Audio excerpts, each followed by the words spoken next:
Puing-puing di sejumlah halte bus di Jakarta menjadi saksi keberingasan massa yang terjadi usai unjuk rasa beruntun pekan lalu. Terdapat setidaknya 6 halte terbakar dan 9 halte Transjakarta rusak akibat unjuk rasa anarkis. Menindaklanjuti kerusakan, 400 personel dari pemerintah kota Jakarta Selatan diterjunkan ke 4 kecamatan dan 3 titik pembersihan. Salah satunya berada di Jalan Jenderal Sudirman. 20 kendaraan operasional juga disiagakan untuk mempercepat pembersihan. Ya, sesuai arahan pimpinan dari tingkat provinsi, kita bersihkan halte ini supaya sedapat mungkin bisa segera beroperasi pada esok hari. Jadi beroperasi secara fungsional, karena kondisi fisiknya masih rusak. Hal yang sama juga dialami stasiun MRT Istora Mandiri. Stasiun ini mengalami kerusakan yang dilakukan oleh oknum tidak bertanggung jawab. Stasiun sejak Sabtu pagi tidak bisa difungsikan melayani penumpang.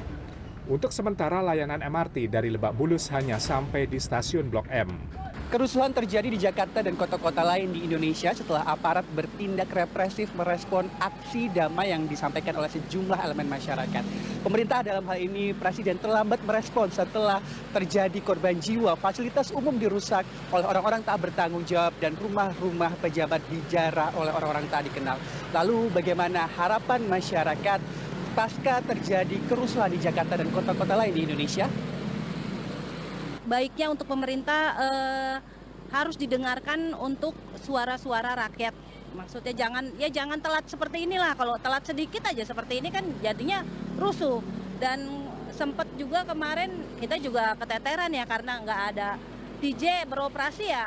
Sebagai negara juga, maksudnya sebagai warga juga kita yang transportasinya nggak ada jadinya ya kalang kabut juga. Paling cepat respon aja sih kalau ada aspirasi dari masyarakat sama buat Dewan Perwakilan Rakyat, aku harapnya bisa menyampaikan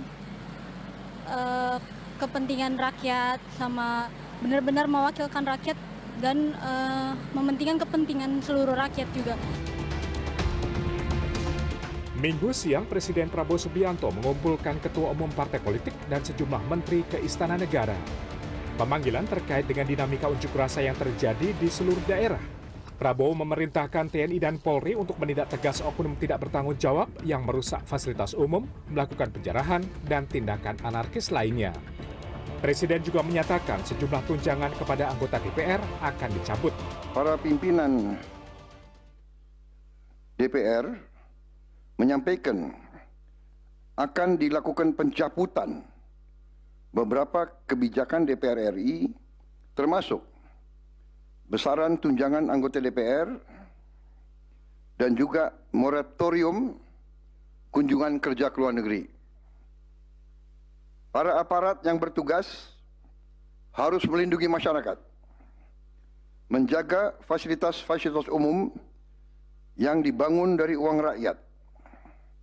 Aparat yang bertugas juga harus menegakkan hukum apabila ada pelanggaran-pelanggaran yang mengancam kehidupan masyarakat luas. Presiden Prabowo Subianto telah melakukan beberapa langkah taktis. Namun langkah ini belum cukup untuk meredam suasana, termasuk bagaimana agar rakyat tidak dibenturkan dengan aparat keamanan. Di titik ini, analis politik Boni Hargens mengingatkan jangan sampai rakyat diadu domba dengan aparat keamanan karena hal ini bisa merusak perjuangan. Menurutnya, kedudukan rakyat dalam konstitusi adalah yang tertinggi, sehingga pemerintah dan wakil rakyat harus berhati-hati dalam bersikap dan tidak boleh menyakiti hati publik. Rakyat itu tuan, bukan budak yang dijajah. Kan itu poinnya. Tapi jangan melebar. Jangan sampai nanti justru rakyat berantemnya sama aparat. Wah, ini udah nggak benar. Ya, ini nggak benar karena ini akan merusak perjuangannya itu sendiri dan juga melawan konstitusi bahwa aparat itu kan bagian dari rakyat. Lebih jauh, demokrasi hanya akan kuat jika rakyat menyalurkan aspirasi secara damai, tanpa provokasi, dan tanpa menjadi alat kepentingan pihak yang ingin merusak persatuan bangsa. Tim Liputan CNN Indonesia.